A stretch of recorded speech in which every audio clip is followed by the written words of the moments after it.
This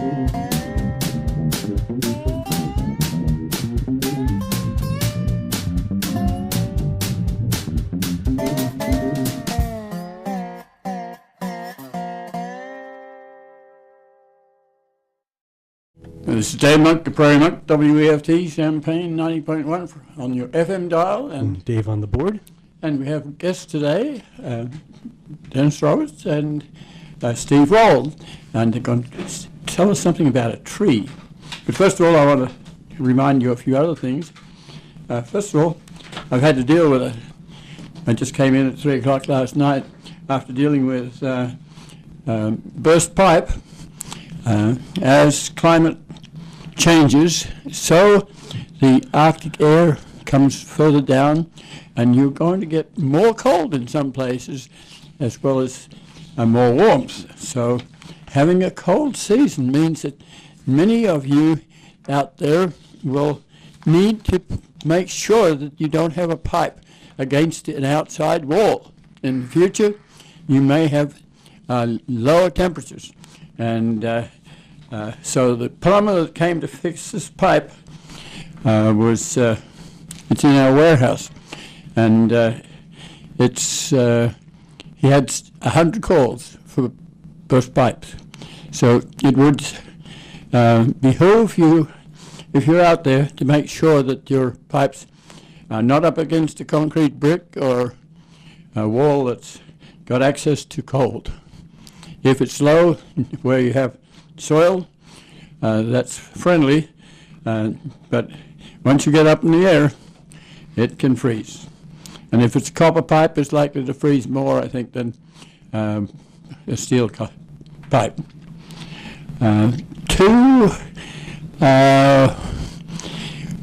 Friendly snow removal. You have to give the cities credit for figuring out what is happening with the weather.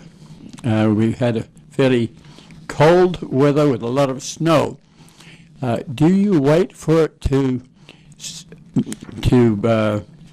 melt because the temperature goes from minus 11 to 37, or do you first of all you're by law supposed to be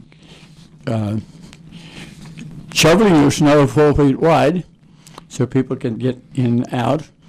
But then the decision was made in Champaign, at least, and I assume in Urbana counterpart, to remove the snow, not only off the streets themselves, but off the sidewalks.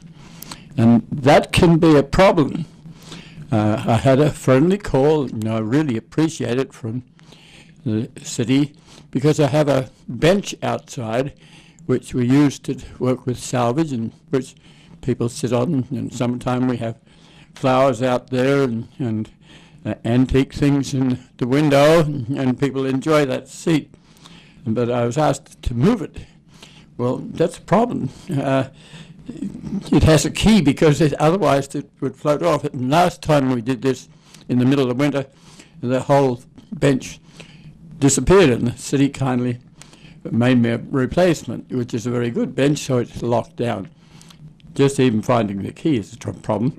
But the other alternative is to work around it, to uncover it. I also have some display equipment and materials that is very hard to remove, partially because this street has been in its day a fairly raunchy street and still has some elements of problems. We had, about 10 years ago, we had a person die just across the road, and it just reminds us that if you're in bar territory, you have to be cautious and helpful. And that's really, the number of bars here have been quite wonderful. Not a lot of rolling drunks or anything like that, but we just have to be careful. And sometimes a flower or a daisy or two in the street helps people to appreciate the street. In its day, before there was the Lincoln Building, this was mainly all bars and starting price bedding, and there was even a brothel or two. So it was a part of downtown Champaign which has changed and gentrified, and that's happening. So I removed the snow from around the bench, and I talked to Dennis Smith, the physical plant director, and I said, when this happened a year or two ago, I was a little disappointed that the new streetscape at that time was damaged somewhat by front-end loaders and equipment pushing into the concrete. And I thought that, that 30 years down the line, you'll be spending another $1 million replacing the concrete. So could it be a little gently done so that didn't happen?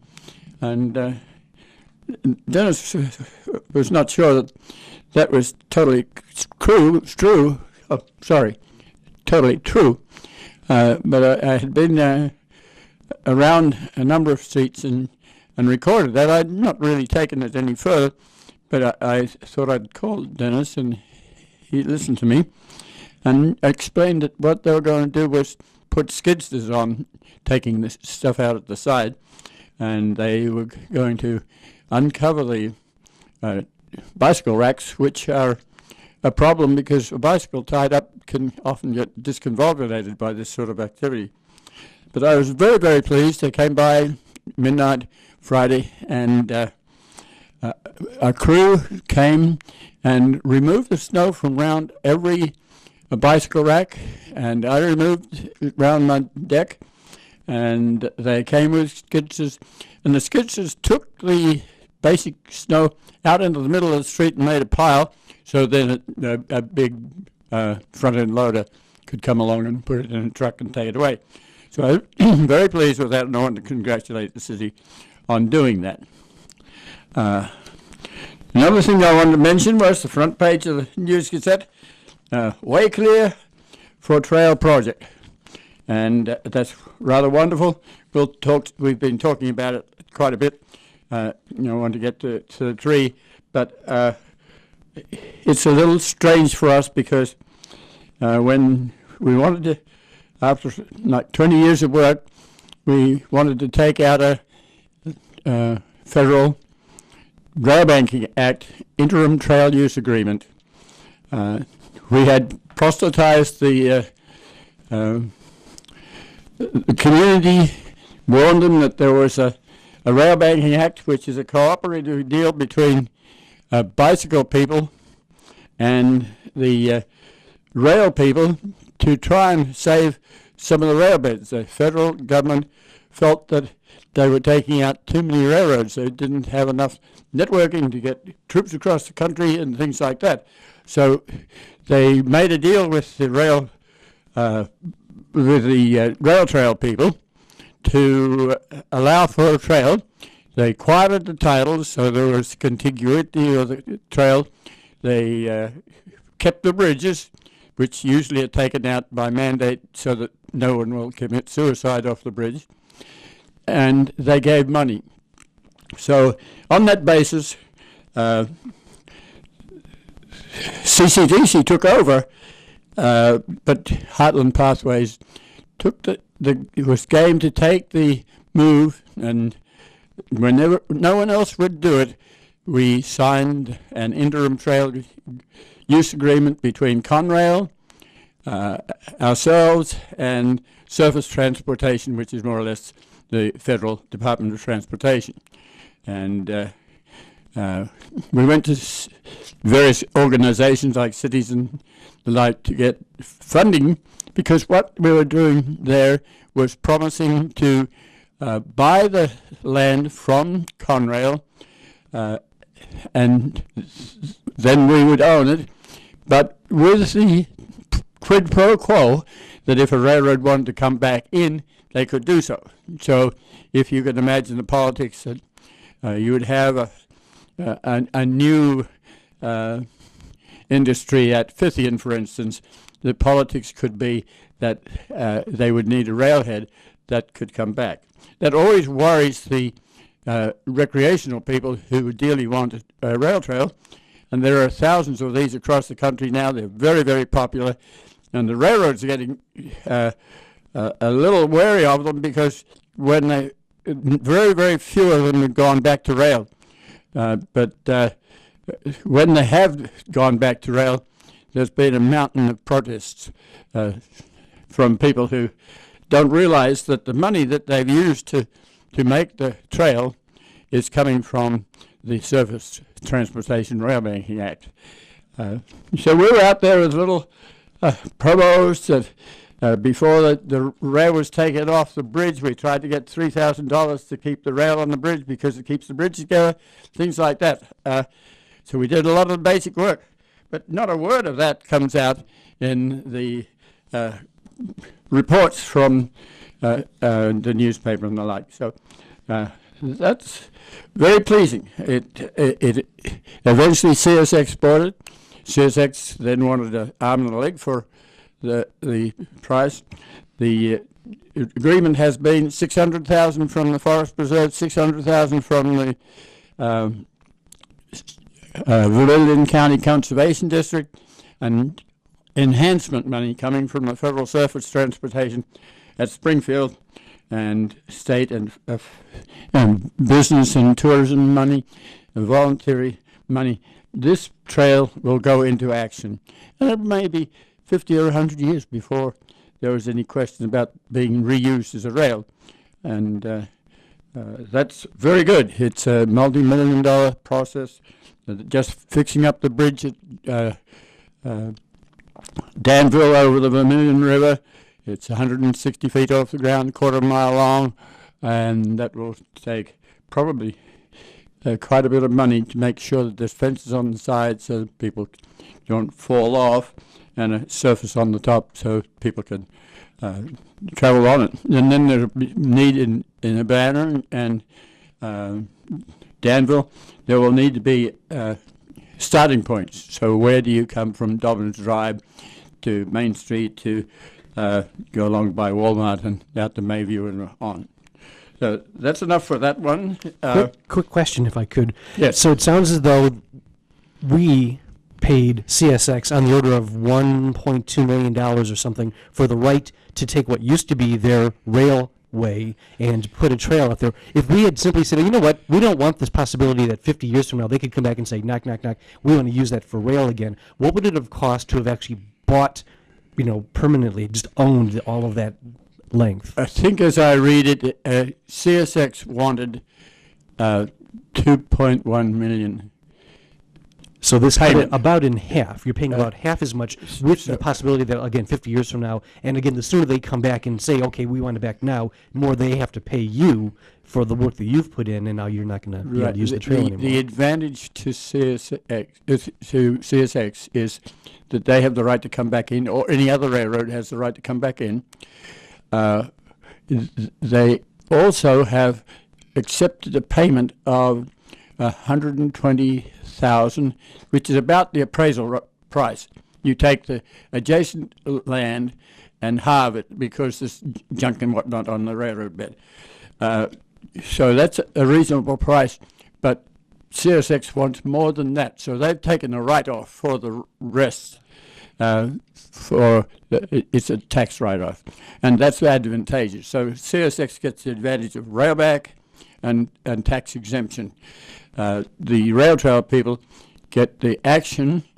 Now it's amortized, so if you use the trail, the money that's being put in, public money, for 2 years, you're going to have to, the railroad company has to buy back their land, plus pay for the damage to the trail. If you've used it for 100 years, the amortization value is very low because you've had use for that time.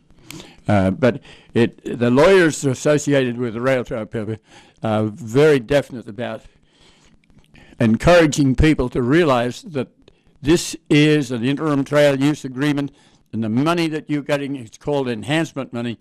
It's often many thousands, and perhaps even millions in some cases. It's coming from that act, and your benefit of the rail is coming from that act. Just realize and don't throw rotten eggs at the train if it comes back in. So, yeah, see, that gets that. Okay. I think that gets me. We're back to trees. And so, a very nice meeting yesterday, meeting to try and get an idea of how we look at a wonderful tree on Kohler and High Street in Urbana. It's tall, it's got a long barrel, it's above a house, it could break and fall. It's old, it's a hackberry, which is not a very permanent tree, it's not like an oak, it's a fast growing tree and it can break down. And my comment was that we don't have a Clark Lindsay for trees. We can't move them to a center. We have to think about whether we want to save a tree in location. And that is the question. How do we go to Mike Brunk, the arborist? Nice little notice sitting alongside the tree at the moment which says this tree is about to come down because it's dangerous. So let's ask our guests to say something about this tree because it does have the quality of heritage. It's large and people love trees. They don't love prairies, I'm afraid.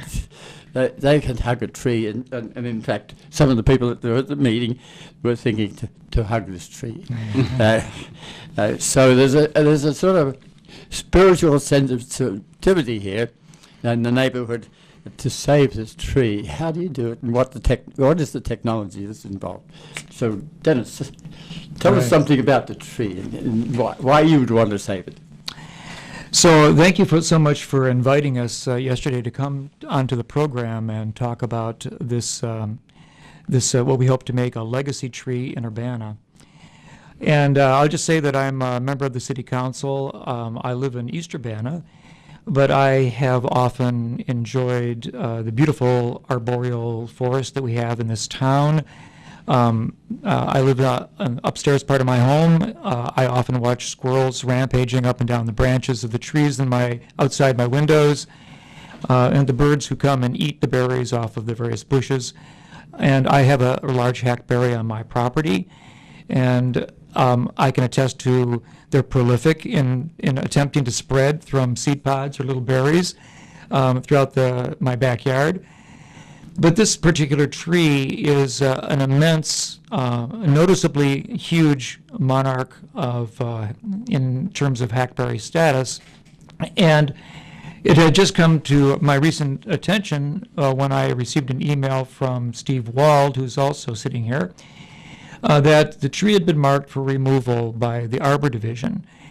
Now, I've noticed in the past, actually several different years, and sometimes in my neighborhood, that a tree will be there and you'll just take it for granted and you'll enjoy its huge canopy in the summer, the leaves that provide shade, and its stature in the winter, when you can see the structure of its bark and tree and the branching.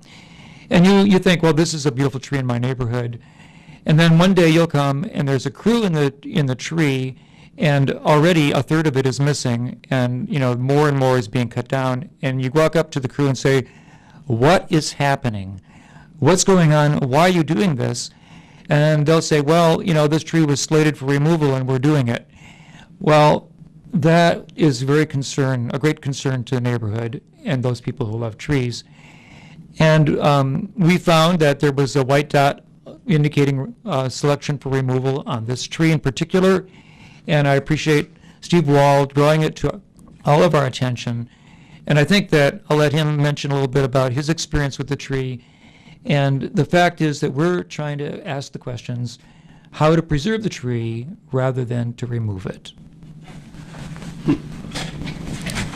Thanks, Dennis. Hey, thank you, David, for having us on the show today. It's an honor to be here, and I'm really thrilled that hopefully more people will come to know this tree and have a chance to go look at it themselves if they're not already familiar with it. This tree grows about a block from my home, and I've lived in Urbana for about 7 years, and my wife and I started our family right when we moved here, so I have a 7-year-old boy and a 5-year-old boy as well. When we're out for walks in the neighborhood, we'll often divert our walk to walk by this tree because its proportions are so impressive and inspiring. Before coming to Urbana, we lived on the West Coast where trees grow very large indeed, and we were thrilled when we moved here to find trees growing right near our house of similar proportions. This tree's trunk is over 5 feet thick. Well, you lost 3 trees that were like it. That's true. I said that yesterday. Yeah, we picked a house. Of course, Urbana is blessed with a beautiful mature forest, and but you're right. We chose our house in part because of 4 absolute giants of trees that were within a block, and so 7 years in, 3 of the 4 of those trees have come down for various reasons. And what you're really asking is for transparency and an interaction between yourselves and the foresters. It's very dramatic that the foresters have the authority to manage the urban forest. And they don't always want to tell you that they're going to take a tree down, because then there is this battle about the trees. And it also has a liability problem, because if a tree is regarded as unsafe, then you might want to avoid it or something like that. So this is helpful to have the public talking to the forester. I think it is. First of all, I have enormous respect for the city arborist and the arbor division and the work they do. The big trees around town are a testament to their excellent work, and it takes decades of stewardship to have an urban forest like we have. That said, these are public trees. They're managed with taxpayer funds, and so the whole citizenry not only enjoys the tree's beauty and care, but have invested in their care, and it's really a common resource that's being managed on behalf of the city. And so the public's voice in the input about their management, I think, is vital. I think the city arborist and the city would agree that public input about the tree, the city knowing and the arborist knowing which trees are of highest value to the citizens is a vital part of being able to manage them wisely. I think it has been growing, this interest and concern. There was a tree over by University and Race. There was a tree by the Long Garage. Sometimes they're in the city right-of-way. This one is in the city right-of-way. Other trees are in private property. We've been going through a period in the last 100 years of people who were foresters who needed to get wood for buildings. So they're board feet foresters. Now you're looking at foresters who are urban foresters, and when you're doing urban things, you have to relate with peoples, and that's what we're begging, I think. That's just right. Sure.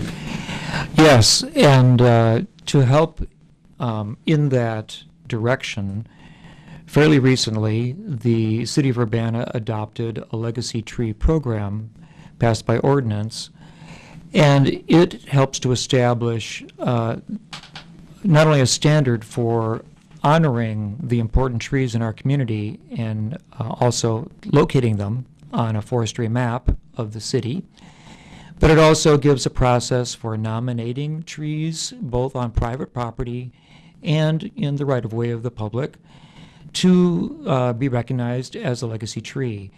It establishes criteria of about 8 different standards by which a tree can be nominated. These are standards which help to establish the importance of the tree in the community. Things like its huge size and girth, its uniqueness, its unique species perhaps in the area, historic associations that may be found that have to do with the tree or the property upon which the tree is growing, and several others which I could talk about perhaps. But Then there's a process for the nomination, and then an evaluation by our tree commission. And our tree commissioners have not ever before processed a nomination, but in the interest of seeking preservation for this particular tree because of some of the known qualities that it has, historic as well as dimensional, Steve Wald has made an official nomination and given it to the Arbor Division. And so we're concerned because we were told that the tree was ready for immediate removal. And so now we have asked that the City Tree Commission evaluate the tree and receive our nomination proposal at their next meeting, which actually was scheduled to be in March because they only meet 4 times a year. Well, the conditions are such that we don't want to wait until March, and so Mike Brunk has arranged to have a meeting of the Tree Commission, a special meeting called, and it'll be at 7 o'clock on January 16th, on Thursday, in the City Building on Vine Street. And so we're not only have the nomination in place, but we are looking now for the community to support this nomination and to assure that this wonderful tree can become perhaps the first legacy tree that is successfully nominated. And it would be a very great, wonderful accomplishment to achieve that. You're also wanting to understand what the technology is, what can save this tree. If it is filled with concrete in a hollow, does that make it weaker? How? I think that's what you're begging for, is to know more, and might be quite common sense to take it down in the long run because you might find that it's impossible to save it. But while it's alive, it's alive. That's right. That's right. So this is Steve Wald again. Well, we're very, just to understand again, the tree, when we discovered it just after Christmas, had been marked for removal. And when we made an initial inquiry, we were told that, yes, its contracted for removal had been granted and that it could come down any day. As soon as the next business day, it may be removed. So one thing that's wonderful, I understand the city heard from several dozen people over the course of a weekend objecting to that state of affairs and calling for at least a pause so the tree could be recognized and considered. And that pause was granted. The city arborist said, although he considers it hazardous, it's not an imminent hazard, and that it would be in the public interest to call together a special meeting of the Tree Commission to consider its fate. So while we have a little time and the tree stands, yes, we absolutely think that part of the public input about a tree's removal decision is to consider the best alternative to removal, which does represent somewhat combination of best practices, diagnostic technologies, and supportive measures could be taken to preserve the tree. Can those be specified, and can those be put before the public and the Tree Commission and whomever else is the decision maker about this to consider whether that's reasonable or not? One of the concerns seems to be that the upper branches, when they leaf out in spring, get to be weighted down with leaves. And I don't know whether it's possible, can they prune the limbs back a little bit to reduce the weight that might actually bring down the tree? You've also got to concern storms, because what happens is these trees that were planted because they grew quickly are subject to getting old, and when a real storm comes through, it can take out like 30 trees if you're not very careful. That's right.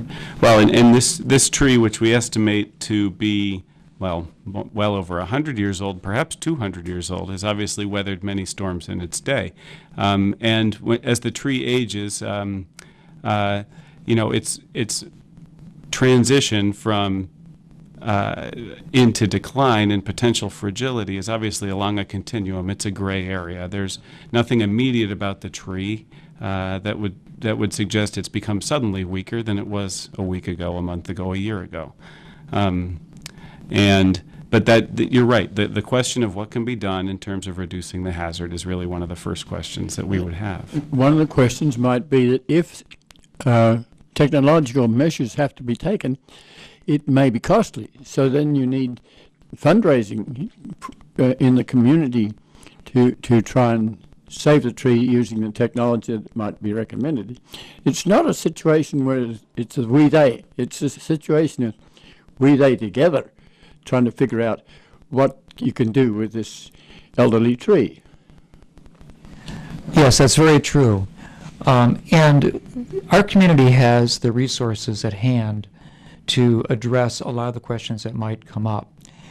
Many other communities, when they have tried to make an evaluation of their tree heritage and their tree stock, aren't perhaps as lucky as Urbana.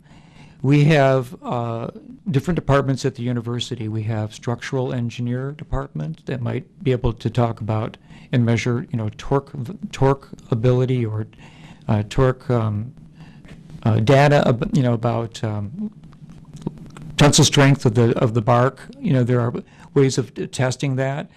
There are other people who have a insight into the best practice for tree preservation. There may be things that we can do in the tree, around the tree, to assist it to continue living a healthy, extended experience. And I'd like to sometimes say that because our grandfathers become 78 years old doesn't necessarily mean that we're going to shoot them today because they might have a heart attack in 2 years. I think that we have to realize that this is a living entity, that we can find ways there are ways that we can assist the tree and prolong its life. You wouldn't put down a pet before its time because it had a physical condition. We take it to the vet. I think that we can approach this tree in the same way. So really, we're kind of looking, I guess what I would like to do is ask those people in the community, especially those people who are associated with these studies at the university, to assist us, and this could be kind of a donation of time and energy and expertise in this initial evaluation for this tree. I think there are people who could help in making that determination. We do have an excellent arborist, but like many people, they like to get a second opinion from a local doctor if you have an illness and you are trying to establish some kind of a meter for prognosis. So that would be my hope.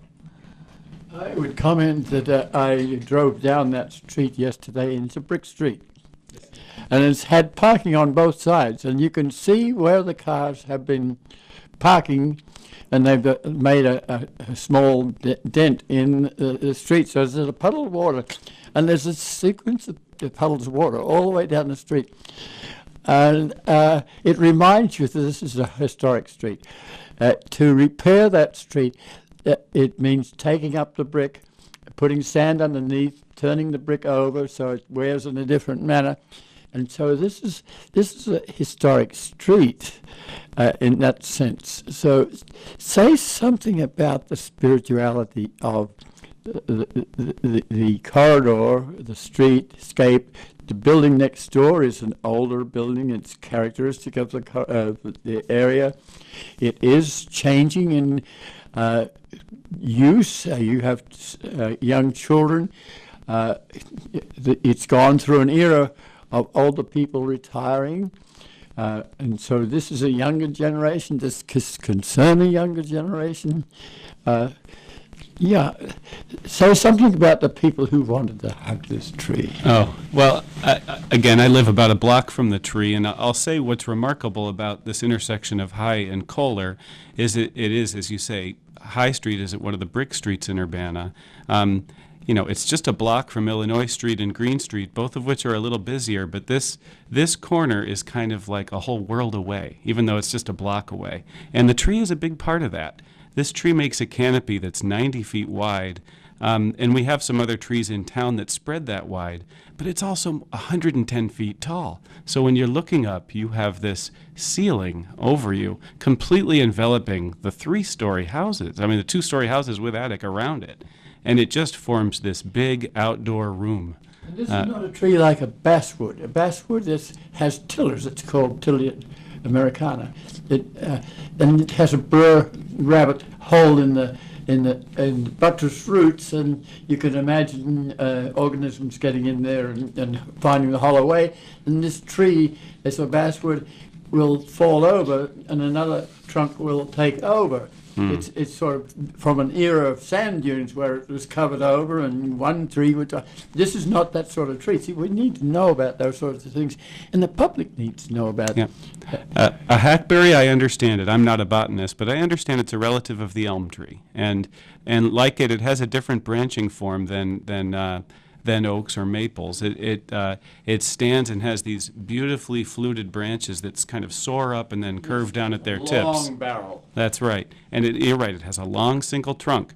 Not all hackberries do have the single trunk form. Some of them branch low down. This one, its first branch is something like 25 feet off the ground, and that 5-foot wide trunk just soars without taper right up almost to the roof of the house before it branches. It's just a sight to behold, David. It's a beautiful tree. So what does the neighborhood house say about the possibility of a branch falling on their house? Well, the house that's immediately under the tree is a rental house, and the generations of students actually have rented that house. And there's another tree out front that a tire swing hangs from, so it's known among students as the tire swing house. And among student lore, there have been several bands, I guess, popular bands that have lived in that house. So it's one of these, in this part of Urbana, there's a mix of faculty, residents, and student renters. And this is one of those student rented houses that's considered really desirable and has a bit of a history to it. And this tree along the side is just absolutely associated with the house. Like I say, it shades the entire house. And paired together, as is seen in several photographs that are circulating of this tree, they go together as a unit, and it's just beautiful. So are there any students in that house who have a civil engineering degree or have a sociology degree that want to do a project, perhaps even a master's degree, on this debate? Do you have those sorts of students who are growing up realizing that their natural history is gone? We've got 1 square mile of nice prairie left in a state that had 2/3 prairie. So we're looking at trees, and they're looking at trees. They're younger, and they know that they're going to have less resources than their grandparents. So do you have some committed people? And then you have to ask the administration, can they allow the engineer who typically doesn't have a lot of biology to step over into the biological areas and those sorts of things? It means group study rather than pure engineering, pure biology. It's something where you merge these things. It might even be a theologian would think about those people wanting to hug the tree. So the wonderful thing about exploring the use of the legacy tree proposal here in the town is to begin to look at how we manage our trees and recognize their stature in new kinds of ways. And so it's a really kind of an evolution from management merely by logging to management by preservation. We have locally in several different organizations of preservation that are really well known, and I'm thinking of the Preservation and Conservation Association called PACA. They they're willing to sell to the public beautiful salvage parts of older homes, and they promote and they advocate for the preservation of homes in their entirety on the university campus, for example, and throughout the city. And they spend a lot of money in reworking and preserving older houses, and I'm thinking of the Solon House in Urbana, which has had to have its roof repaired and has gone through extensive porch restorations. And they never say that the money spent to restore these old homes is wasted. Indeed, they prefer that these steps be taken because it's part of the value of the community. And once some of these institutions, while these buildings, or perhaps now we're talking about trees, are removed, we completely lose the history of our community. Now, recently we were really fortunate to put a historic plaque on East Main Street in Urbana, which celebrates the history of an old elm tree that used to stand there for years and centuries, under which Abraham Lincoln gave a very important speech in 1856. Now, it's really interesting.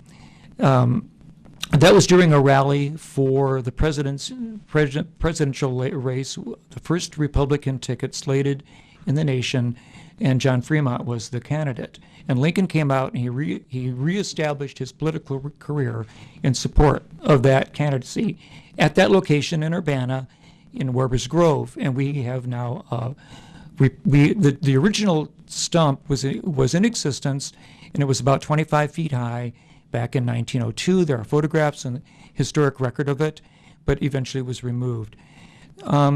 Interestingly enough, this particular tree on Kohler and High was on the property owned by Judge Joseph W. Sim. Now, Judge Sim was a practicing lawyer and served as a judge at the county courthouse level, and he was also a mayor of Urbana for 2 years in 1864 to 1866, I believe were the dates. And so this tree is growing on his property. He owned the entire block between Green Street and High Street, Kohler, and what's the one to the McCullough. So this was on his property. He was a mayor of Urbana and a judge. And so, I mean, one could say that this is the Judge Sim hackberry. It might be you have a big grove, which was the forest around Urbana where the early settlement was. But usually trees like to be well drained, so they follow the creeks. So the boneyard indeed may have had a few trees. If this is 200 years old, and you have to know that to get that 200 years old, you have to make a drill through the tree to find out that, and that can injure the tree. Yes. So we're guessing, but it might have been that there were some trees of this nature growing along the boneyard. It wasn't perhaps necessarily totally free of vegetation. And we're aware from looking at the bird's eye view map of Urbana that was created in 1869 that there was a subsidiary creek flowing north right at that location into the boneyard, which of course that's now underground, probably in a sewer line somewhere. But that is, to the historical record that's visible on the 1869 map, bird's eye view of Urbana, as is Judge Sim's home located at the edge of town at that time. You might explain that this was a book that was made for most communities, and it sort of puts the artist in an imaginary airplane that didn't exist at the time, making an oblique visual of the community. And that's what Dennis is talking about. Mm-hmm. If you wanted to get your whole family history in there, you paid a little bit more. And so it was a little selective as to who got into that book. That's right. That was in the Pioneers of Champaign County. So we find that this tree meets so many different of the requirements for legacy tree nomination. Size, not so much rarity perhaps, but certainly size, historical or notable event quality, age certainly would apply, especially ecological value. It's a unique species in our area. It's not found, it certainly wasn't, I didn't know about hackberries where I lived and I grew up in the Detroit area. The location is considerably important because of the property owner and the aesthetics. We've talked about the beautiful canopy that people have enjoyed for decades and decades as they lived and walked up and down the brick street. So we're very hopeful that the community will come out and support this nomination, at least with the heart of exploring what's possible to do. We know from its history that the tree now has cables which help support some of the upper limbs. These cables are about 25 to 30 years old. Partly they were installed because one limb did fail and fall down to the ground, and it did create some damage, but it was removed. And if one limb can be removed and trimmed to mitigate potential danger, I'm sure that any other limb that may be considered to be in a similar condition can be trimmed. But we feel that even with a little bit of trimming, the main trunk could certainly prosper and grow and perhaps put out new top shoots for decades to come. It's hard to know what is possible before we explore it more carefully. Do you have any instances of other trees that have been preserved in other communities using some of the tactics that you're talking about? Well, it was very interesting that we came across a very important paper that was put out in a journal of preservation journal, an architectural preservation journal, and it talked about the preservation of a very large tree in Vancouver, British Columbia, that was estimated to be maybe 1,000 years old, and it was a red cedar tree. And the tree was so old and that it was hollow, and the tree had extensive damage. As a matter of fact, most of the top of the tree was gone, and it was basically a giant hollow tube about 60 or 70 feet tall. And it was so famous that people would come and pose under the tree. They'd back their car into the tree. They've had people, elephants standing in the gap of the tree. It was one of those local amazing events. And the tree was really pretty much had passed away already.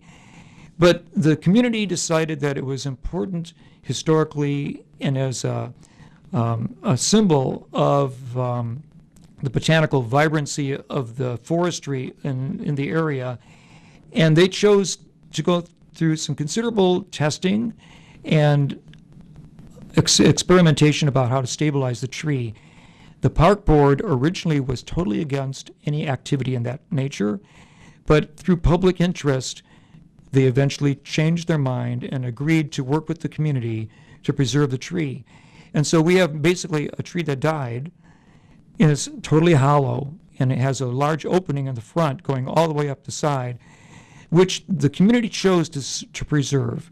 And it is today something that you can go, and there's an interpretive path, and there are plaques in front of it. Now, we're not interested in going to those depths, but we are interested in having a conversation because we realize that if one community can do that much to preserve something that's so far gone, certainly we can take a little bit of energy to preserve something that seems to have a beautiful life ahead of it with some care and attention and some love from the community in return. There's a tree on Prospect and University, which is an Osage orange tree, and it has limbs that spread out. And Yes. that tree has been preserved, and there's a little park district around it. I can remember a tree in Australia that was bent over, so it was in an arch, and its top was still alive on the ground, but it was also a historic monument. People would come and stand and take photographs under the arch.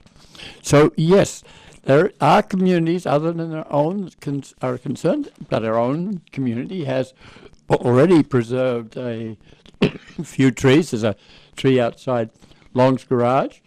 There's a tree on Ray Street in University that we have a debate about, which is on private property. But there's a spirit and philosophy here that we can tap into, I think. I think that's right, and I think the other thing sort of worth noting, both about its potential legacy designation, is really its size. We've measured it as more than 16 feet around, about more than 110 feet, maybe 114 feet tall. It's the largest. We've verified with the city arborist that it's the largest publicly owned tree in Urbana, and possibly in Champaign-Urbana. In fact, we've sort of put the word out there, with a question out there: where is the nearest larger tree? And we haven't answered that yet. So the blank in the sentence: this is the largest tree for blank miles of any species. This tree is larger than any of the other you've just named. It's the person who maintains the state's big tree register noted its submittal. It's been nominated for as a potential champion hackberry tree, and for the state, and we await its official measurement. But he said it's clearly a contender for the state champion. It's interesting that in some cases the tree stump has been preserved and put in a museum. That is another alternative for this tree in the long run. Sometimes the Greta Busey area on Green Street, where an oak tree came down, there were huge tree that showed the rings when it was cut. It showed all the rings. So that sort of thing goes into a museum. We have to think about urban wildlife also. We don't have a lot, but in the bark of that tree there are insects. In the tree there are squirrels, as Dennis was saying. At one stage in this community there weren't many squirrels in town, so the university and others got together and brought in gray squirrels so that the students would have the chance to relate to a wild animal and care about it. So there's a metaphysical side to this too. We need the ecology that's a little bit beyond the tree. I will say that our guests that come from Central Europe to visit are astounded by the wildlife that they find in American communities. And you're talking about places where, in my backyard I've had opossum, I've had raccoon. Yes, we've seen hawks down the street. There's just, turkeys. We've had turkeys in the neighborhood. There are migrating birds overhead. Squirrels everywhere you look. Maybe too many, but now it's beyond that. Our ability to maybe control that. But I agree with you, and the arboreal. It's very interesting that the mayor was invited by Guangzhou City in China to submit an application for innovation in municipal innovation as part of an international contest.